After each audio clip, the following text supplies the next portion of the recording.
வாங்க வணக்கம். இன்னைக்கு சுரைக்காய் சட்னி எப்படி செய்யறதுன்றத பார்ப்போம். இட்லி தோசைக்கு தொட்டு சாப்பிட அவ்வளோ ஒரு அருமையாக இருக்கும்.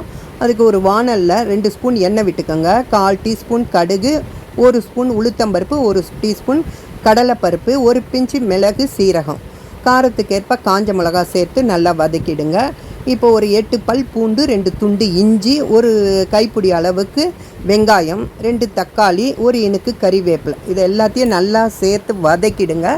இப்போ ஒரு சுரைக்காயை கழுவிட்டு தோலை சீவிட்டு உள்ளே இருக்கிற சீட்ஸ் எல்லாம் பிஞ்சாக இருந்ததுன்னா அப்படியே நீங்கள் கட் பண்ணி சேர்த்துக்கோங்க. முத்தலாக இருந்ததுன்னா உள்ளே இருக்கிற சீட்ஸ் எல்லாம் எடுத்துட்டு கட் பண்ணி சேர்த்துக்கோங்க.